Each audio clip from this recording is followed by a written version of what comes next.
Hey guys, welcome back to my YouTube channel. So first of all, I'm excited about tonight's question from Robbie because it's not related to porn or anything adult.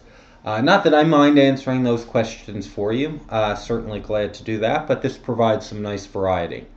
Robbie says, "Hi Mark, thanks in advance for reading and offering this forum to ask you questions. It's appreciated. Have there ever been times where you've been offered a job opportunity only to discover that the salary was inferior? How did you handle that situation? Do you think there's a real problem in America with some people not putting value to service anymore? It sure seems that way to me. Recently, I was given a job opportunity, but the salary was insulting. Should I stick to my gut, stand strong to my worth and value, or do I take a horrible salary for job experience to list on my resume? Does doing a job I'm passionate about at an inferior salary mean that I've lowered my expectations? What does that say about me as a person? I understand everything in life is not about money, but someone has to bring home the bacon. Life is not always fair, but I would greatly appreciate your input as to how you approach opportunities where income offered is not commensurate with experience. Thank you and hope your weekend has been off to a great start. Cheers, Robbie." All right, Robbie. So first of all, I've never really been in that situation because when I was younger, I always worked for my family. As I got older and able to go out on my own, I was always very entrepreneurial and worked for myself. And then oddly enough, I kind of did an adult video just for the hell of it, for fun. It was something I was always curious about, thought it would be a cool experience, and found myself making a kind of a career and an entrepreneurial escapade into this industry. So I've actually always been kind of on the opposite side of that since I was self-employed, working for myself. I've never wanted to depend on somebody else paying me what I thought was fair. I always wanted to really go out and create my own thing, be completely in control of my life and my career and all that kind of stuff. So, but I certainly have a lot of insight into what you're saying. I grew up around the small business world. On my dad's side was the smaller business. On my mom's side of the family, kind of larger corporate America. Some of her relatives were executives in very large companies. So I got the benefit of seeing the business world from this perspective of somebody who's working in corporate America, and then also from the small business side of it.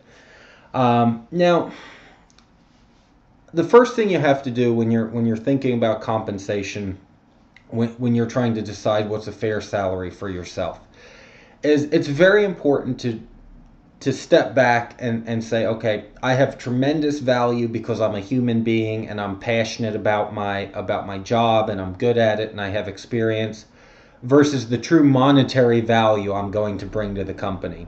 Meaning I'm going to produce significantly in excess of what they pay me. That's the only real way you justify it.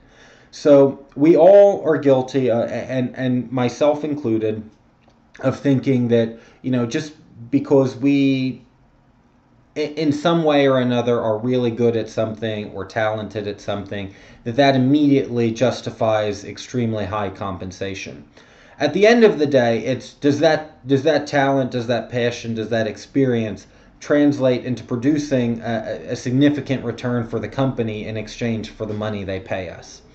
So you have to weigh those two things. You have to ask yourself, how much am I really producing for my employer?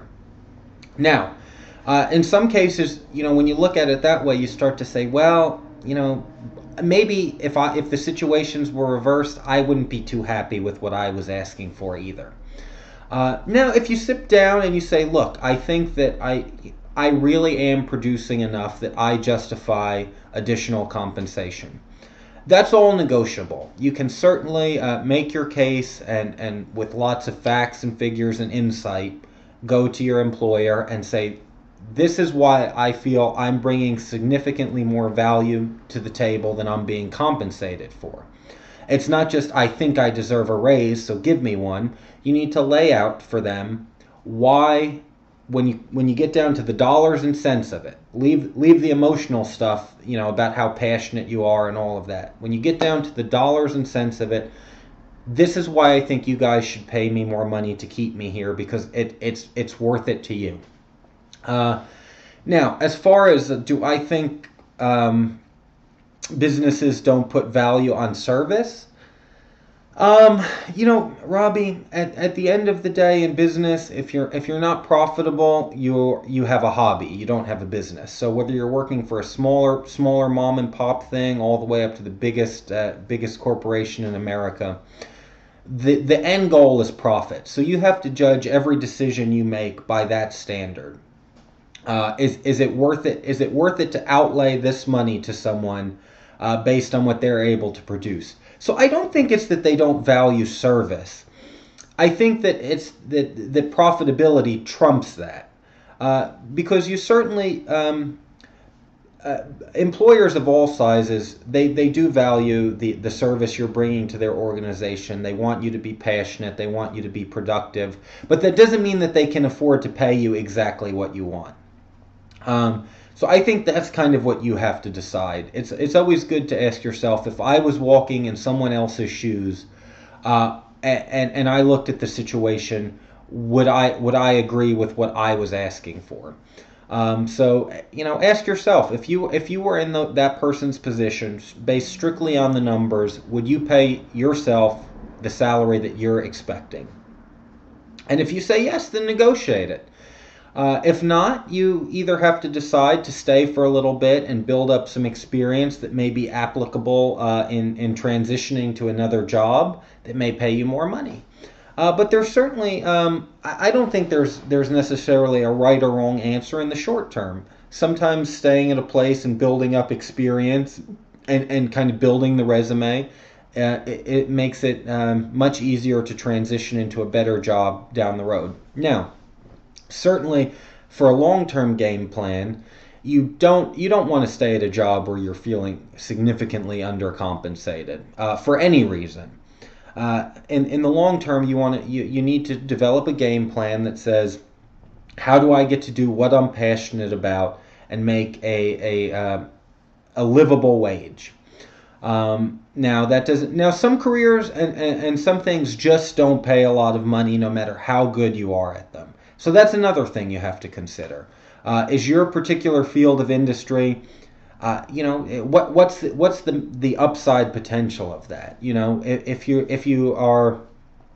look at where you are now, what's the general kind of high end that you can get to, and then you need to make sure you're not exceeding those expectations. If you are if you're an artist or something like that. It may be unreasonable to think you're going to make 6 figures a year. So unless you get extremely lucky and you have some good breaks. So that's what I would advise you to think about. Make sure you're not exceeding the expectations that are in your particular field. Make sure you're not exceeding the expectations of a salary based on what you're capable of producing for your company. And then be willing to negotiate. Certainly nobody's going to come out and offer you the best salary possible. That's your job to make sure you get a fair deal. So good luck to you, Robbie. If you want to give me any further details, so maybe I can email you some more specific advice, feel free to do that. Thanks again, guys. I hope you have a great evening.